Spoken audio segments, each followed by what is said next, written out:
News 18 में आपका खैर मकदम। मैं हूं मुनीर हुसैन हुर्रा। जैसा कि आप जानते हैं, इस वक्त मुख्तलिफ़ इशूज़ पे सियासत गर्म है और इसी बीच हमारे साथ मौजूद है मारूफ पॉलिटिकल एक्टिविस्ट सैयद अबरार साहब, जिन्होंने हाल ही में असम्बली इंतखाबात में भी हिस्सा लिया है और बतौर आज़ाद उम्मीदवार उन्होंने पटन कॉन्स्टिट्यूंसी से इंतखाब लड़ा है। सीधे तौर पे इनसे हम बातचीत करेंगे क्योंकि बहुत सारे इश्यूज़ हैं और जिन पे ये बात करना चाहते हैं। अबरार साहब, न्यूज़ 18 में खैर मकदम। जी बताइए, जो आप अनएम्प्लॉयमेंट यूथ की बात करते हैं और बाकी जो इश्यूज़ हैं, तो क्या क्या इश्यूज़ आपके जहन में है और क्या कुछ लेकर आज आप सामने आ रहे हैं? देखिए, अगर हम अनएम्प्लॉयमेंट की बात करेंगे, हाल ही में आपने देखा होगा कि आर्मी की जो रैली हुई वहाँ हज़ारों की तादाद में लड़कों ने पार्टिसिपेट किया, बट अनफॉर्चुनेटली बहुत सारे लड़कों के जो वो उसमें पार्टिसिपेट नहीं कर पाए। मतलब जब मैंने वीडियो देखा ना, अल्लाह की कसम, मैं सोच रहा था खुद में, यार अनएम्प्लॉयमेंट, ये तो अनएम्प्लॉयमेंट की इंतहा हो गई, अनएम्प्लॉयमेंट की इंतहा हो गई। आई थिंक जो प्रेजेंटली असम्बली में हो रहा है, जिन चीज़ों पे हंगामा आ रही हो रही है असम्बली में, आई थिंक वो 370 को लेके हो, स्टेटहुड को लेके हो। Let me tell you clearly, 370 and statehood is a joke to national conference. They are using it in the way of politics. उनको कोई फ़र्क नहीं पड़ता है, ना स्टेटहुड से ना 370 से। बहरहाल अगर हम बात करेंगे अनएम्प्लॉयमेंट की, अनएम्प्लॉयमेंट बहुत ज़्यादा है कश्मीर में as compare to other states. देखिए अनएम्प्लॉयमेंट का मेन वजह क्या है इसमें, लेकिन मेन पार्ट आता है 370 का। देखिए मेरे भाइयों, आपके जहनों में ये बात डाली गई है कि 370 जब हटाया गया, अब यहाँ पे बाहर से लोग आएंगे, वो यहाँ पे ज़मीनें खरीदेंगे, वो करेंगे, ये करेंगे। आपको डराया गया, बहुत सारी जमातों ने आपको डराया, उन्होंने अपने मुफाद के लिए आपको डराया। और तो पिछली बार उन्होंने उसी चीज़ पे फिर इलेक्शन लड़ा, उसी चीज़ पे उन्होंने इलेक्शन जीता, अब ला के दिखाए वापस 370। 95% of land will be transferred only into the residents. जो यहाँ के रेसिडेंट्स हैं, खाली उनमें 95% लैंड ट्रांसफ़र होगी, वही खरीद सकते हैं, बेच सकते हैं। बाकी जो बचा 5% रखा गया है इंडस्ट्रियल पर्पज़ के लिए। तो मुझे नहीं लगता इसमें कोई गलत बात है, इसमें कोई शोर उठाने वाली बात है। अगर बाहर से दुबई से कोई इन्वेस्टर आएगा यहाँ पे, या यूएसए से कोई इन्वेस्टर आएगा, या हमारे इंडिया से किसी भी स्टेट से, गुजरात हो, मुंबई हो, दिल्ली हो, कोई भी बड़ा इन्वेस्टर यहाँ पे आएगा, उस 5% पे वो इन्वेस्ट करेगा, चाहे वो लीज़ पे लेगा, कैसे लेगा। But the thing is, what will be the result? That will create the employment, that will generate employment, that will create a आप मानते हैं उससे रोज़गार बढ़ जाएगा? आई थी सी ओब्वियसली। मुझे बताइए, यहाँ पे लड़के ग्रेजुएशन करके या कोई भी, चाहे what ever is the degree, कोई भी डिग्री करके बाहर बेंगलुरु जाते हैं, हैदराबाद जाते हैं, दिल्ली जाते हैं। वो किस लिए जाते हैं? जॉब करने के लिए।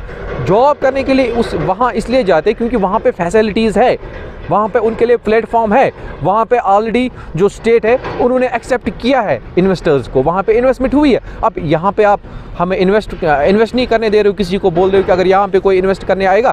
देखिए, जब यहाँ पे कोई कंपनी आएगी, मेरे भाइयों, आप इंटेलेक्चुअल हो, आप पढ़े लिखे नौजवान हो, मैं आपसे मुखातिब हूँ। देखिए, जब यहाँ पे कंपनी कोई आएगी, यहाँ पे इन्वेस्ट करेगी, उसकी वजह से एम्प्लॉयमेंट जनरेट होगा। That will create a good platform for you. आपको बाहर जाने की ज़रूरत नहीं पड़ेगी, आप यहीं पे अपने गांव में, अपने घर में, अपनी सिटी में, अपने शहर में जॉब कर सकते हो। फिर अगर नेशनल कॉन्फ्रेंस ने 370 वापस लाया, अगर इन्होंने स्टेटहुड वापस लाया, ये सैयद अबरार पहला बंदा होगा जो पूरे जम्मू कश्मीर में नेशनल कॉन्फ्रेंस जिंदाबाद के नारे लगाएगा। लेकिन मसला ये है, 370 छीना किसने? बीजेपी ने। स्टेटहुड छीना किसने? बीजेपी ने। देखिए, अगर कल को स्टेटहुड वापस आता है ना, वो आपको नेशनल कॉन्फ्रेंस नहीं देगा, वो बीजेपी देगा। उस टाइम आपने क्रेडिट नेशनल कॉन्फ्रेंस को नहीं देना, ये बात जहन में रखिए मेरे भाइयों। कमिटमेंट पहले ही है। नहीं, वही वो किसने की है? वो होम मिनिस्टर साहब ने की है ना। तो मतलब अगर स्टेटहुड आपके पास आएगा, वो कौन देगा? वो बीजेपी देगा, ना कि नेशनल कॉन्फ्रेंस लाएगी। नेशनल कॉन्फ्रेंस अपने घर से नहीं लाएगी, वो आपको बीजेपी प्रोवाइड करेगी। स्टेट इसमें मैं टोकना चाहता हूँ, अबरार साहब को बोलते हैं, जो अबरार साहब बोली करते हैं, ये बीजेपी की बोली है। नहीं, ये बीजेपी की बोली नहीं है, मैं हक की बात करता हूँ। I am here to speak the truth, क्योंकि मुझे अल्लाह को कल को जवाब भी देना है। मैं झूठ नहीं बोलूँगा अपने लोगों से। ये सब लोगों को पता है, जितनी डेवलपमेंट बीजेपी ने इन 5-6 सालों में की, मुझे नहीं लगता ये नेशनल कॉन्फ्रेंस से पिछले 70 सालों में की होगी। अगर ये स्पेशली अगर हम रोड्स की बात करते हैं, मैं बिलोंग करता हूँ मामूसा से। मामूसा एक गाँव है पटन टाउन में, पटन कॉन्स्टिट्यूंसी में। अल्लाह पाक की कसम, वहाँ पर लोगों को गाड़ी नहीं मिलती थी।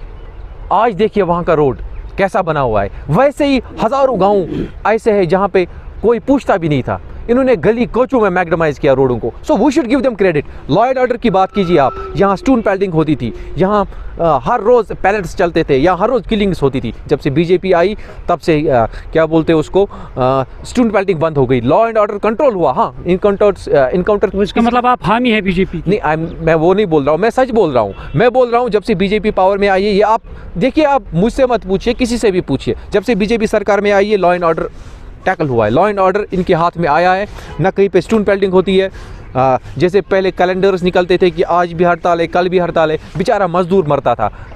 जो दिन में रेडी लगाता है बाज़ार में, उसको शाम को अगर दिन में वो बेचारा 500-1000 रुपये कमाएगा, शाम को उसी पे उसको गुजारा करना होता है। आज जो हालात अब फिर से ख़राब हो रहे हैं, तो इसको कैसे आप देखते हैं? देखिए, अब मैं क्या कह सकता हूँ, सबको पता है अब तो यहाँ पे स्टेट की गवर्नमेंट है, ज़िम्मेदार तो यही है।